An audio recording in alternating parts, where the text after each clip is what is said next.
So this is my product review of the Swann HD PenCam, which, being a spy camera, you are not going to expect the best, and that does actually hold true. However, it's not all that bad in actuality. Anyway, this is HD PenCam, built-in 8 gigs of memory, 720p high def.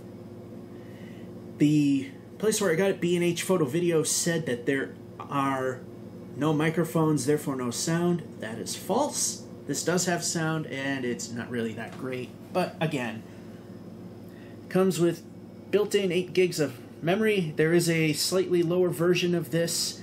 Costs about $50 less, but you have to supply your own micro SD card up to 16 gigs. This is 8 built in. USB adapter built in under the camera, 3 ink cartridges because this actually is a pen, and hopefully will work with Windows and Mac, and it does, at least on my computer. Then we just have more pictures and wonderful stuff like that. Cool gadget, great gift idea. Pause if you want to read it. 3, 2, 1, done. What's in the box? The PenCam, of course. Pardon the shaking. HD PenCam, as I said. Extension cable, ink refills, and operating instructions. The ultimate pen camera, easy to use. Make your own high-resolution videos. Record them on the built-in 8 gig memory stick. I am shaking for some reason, and it just repeats the stuff there. And this box opens kind of weird. You look at this, you think, and this, you think it would just slide out. It doesn't. There's 2 pieces of tape that hold this flap, and it opens like so. And since I have tried it out already, things have obviously moved. Here are these are the, and it doesn't want to focus, so I'll just put it on the table. There are the replacement ink cartridges. And right there is the USB extender cable in case the USB port on this here pen doesn't reach. And buried within is the pen itself. Here it is on its glory. The blue light is on. We'll explain that a little later. Put it on a table so it'll focus. Again, the top half is the camera. The bottom is a pen. And over here on this side, you can see a hole above the clip. That's the camera. And my assumption is the hole that is right there in the center of your picture, that is jittery because I do not have the ability to hold a camera still, is apparently the microphone. So, what do we get here? Obviously, now, so you've got a working pen. You take this and you rotate the tip, and ultimately, it's hard to do single-handedly here. There you go. It comes out, and it does write fairly well. I'm not left-handed, so for some reason I'm holding the camera with my shaky hand. As you can kind of see, it's nice and even, fairly dark, pretty good. The tip is, if I can find the lens, if it wants to focus, moves around a little bit.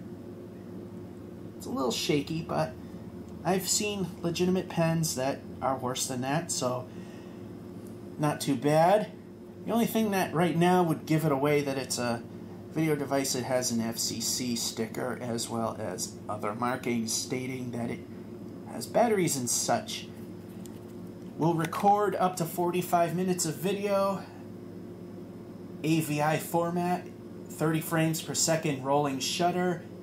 That will cause things to go oblong if you scroll too fast, or you get the Jello effect if it's vibrating. But, you know, for a little surveillance thingy, not too bad. Also, in order to access anything, we simply unscrew the, yes, my fingers look nasty, I work with machines and I literally need to cut the dried dead skin off, so that's why it looks like they look as bad as they do. The nails, well, that's habit. So sometimes it's not easy to get off. Alright, here is the camera itself. There, you've seen it in the start, there's an LED there. Here's the USB port, which it does not want to focus on. And if we find it, there it is. Focus on it, Sony. There's the USB port, and right there is a switch. On the left, if it's set to the left, you're doing video recording. And if it's set to the right, you do still pictures. And of course, that's the USB port. Alright, now focus, Sony. There we go. On the other side, it's just the pen. Now, buried in there somewhere, actually you can see it. You can see that there is a screwdriver head there. That's because, it's hard to see, but on the very, just before the metal barrel, you can see there's threads. What you do is you take a screwdriver, you can see there's a Phillips head on there, you unscrew it, and then screw one of the new cartridges there in place when this one dries up or runs out. So that's the pen, and it does work fairly well. Now, when using the camera, you simply tap the button to turn it on, and the blue light will come on, meaning that it's booting up. When it's in orange, it's in standby. If you have it on photo, the orange light will flicker. Press the button once. The flickering blue light means it's recording in the video format. If you've got the thing on regular still camera, it'll just flicker once, then go back to orange, and there you go. And there it is again, back in orange. After about a minute, it shuts off on its own, so there is no off switch per se. It just waits till it doesn't have a signal or any input. So, how does it work?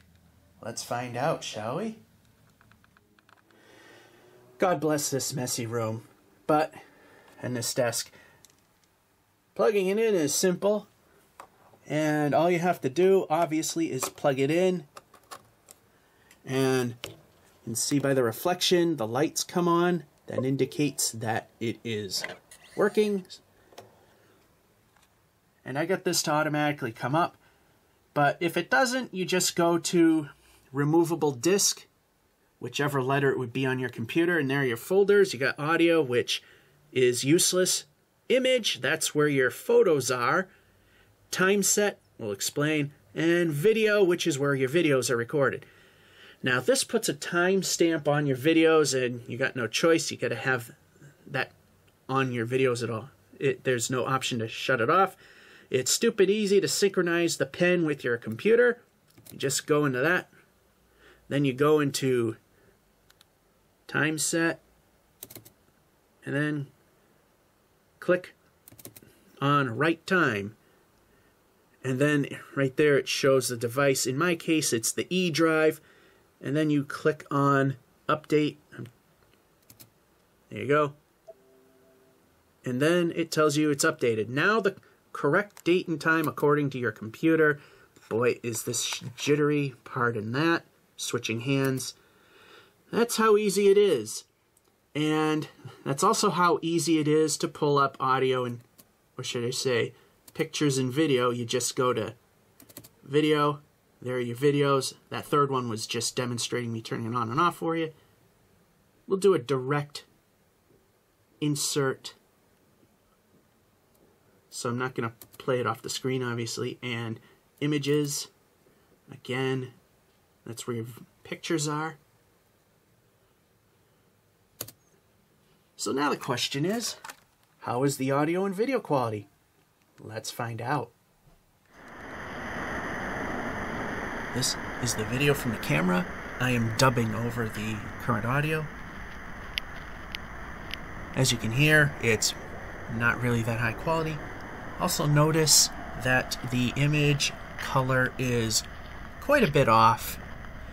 So if you have video editing tools, you might want to adjust the hue. And as you can see, the rolling shutter is producing a Jello effect. And now I also do a pan to demonstrate the oblong effect. Right about here-ish. There we go. That's slow. You can see everything kind of maintains its geometry. Then it goes a little oblong, then a little worse, then even worse. This is a light and dark test. This is the basement of the apartment building I live in. Like any pinhole style cameras, they're not very good at dark areas. And surprisingly, the graininess for the dark areas isn't really all that bad. I mean, I've seen better, but not too bad. So yeah, in the dark, it's not gonna do the best for you. But overall, it's not really that bad. In photo mode, it takes 1600 by 1200 images. Without a viewfinder, it's a bit hard to do, but I was able to get this Canon somewhat in center. So you can see the color is a little worse in photo mode. However, in spite of just a little bit of noise, the image quality is pretty good, especially for a tiny camera that's in a pen. So if you have software that can adjust the hue, it's not really all that bad.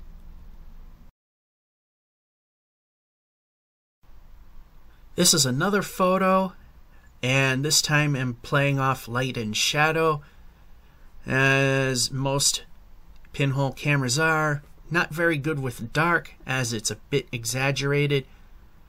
Nonetheless, the image quality, even in the dark area, is still halfway decent, so it's doing pretty good.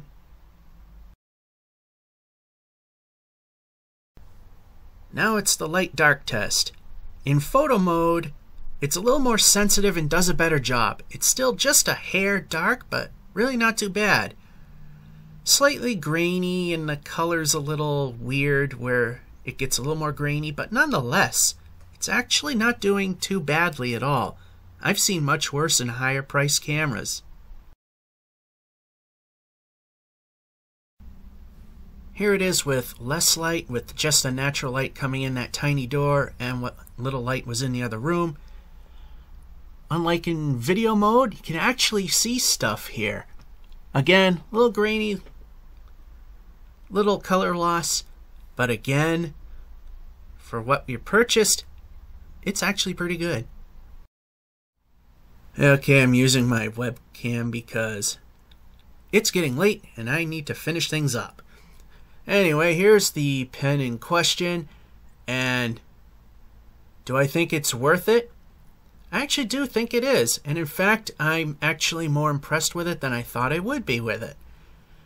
First off, the video, I've seen videos from other pen cameras that they claim they have the best image quality, but I've seen that they were a little blurry, and the sensor itself was, the color was a bit off. Now the color is off on this, but editing software will definitely fix that. It's just this thing was not set properly. No big deal there. Any editing software can take care of that. The video quality was actually quite good. I'm quite surprised. The only downfall with the video quality compared to some of the other pens I've seen is the rolling shutter at 30 frames per second. Bit of rotation and you'll get the oblong effect, as well as the quote-unquote Jello effect if it's bouncing around a bit. There's also no, so yeah, more likely to get that Jello effect. However, if you're holding it by hand, and which I know kind of defeats the purpose of surveillance, but if you're in an area that you're not trying to, hide the fact you're recording, it does hold quite well. It's fairly stable, so I didn't have too much of a jitter problem with that, being that I don't have stable hands to begin with. The lacking quality is the audio, but then again, most of these surveillance type pen cams I've seen, the audio sucks on them anyway, or any surveillance type hidden camera in general. So that's expected. The pen, shouldn't say surprisingly, it works fairly well. And they give you 3 refills, and you need a screwdriver to replace them when they go out. And it's pretty easy to operate. The only thing that isn't easy is aim, because you don't have a viewfinder. So my question is, and one that you might be posing, is it worth buying? I think it is. It's stupid easy. And for what you're paying, which is like 50, 60 bucks here in America, as of this recording, for what you're paying for, very good quality. I know it ain't the best. It's not, a full-blown camera, but that's what you get. And it's not really all that bad. The only thing that gives away that you're using some sort of electronic equipment is the sticker there, but if you got it on a shirt, like so, yeah, this shirt, it's kind of hard to do it. And bring up another thing is this clip is very stiff. It's really hard to open and get on a shirt. But if you can do it, I had it before. Okay, there we go. I'm going to prop myself up. And you're not going to really see anything. The camera's barely visible at all. I mean, you got to look for it. And there you have it. The Swann HD PenCam, the 8 gig model built in. 45 minutes of video per charge, 90 you can fit on here total. Not sure how many photos. But yes, I consider this a little fun gadget, and it's pretty much worth the money. And depending where you go, some might say it has no audio. This actually does. And like I said, it's the thing that suffers the most. And the photos, nice and clear, little noise in the darker areas, and the color is off even a little more. So again, just a little thing you can fix with software. No big deal. So that's my review. I give it the thumbs up. Georgia551 says, hope you enjoyed this review and have a good one.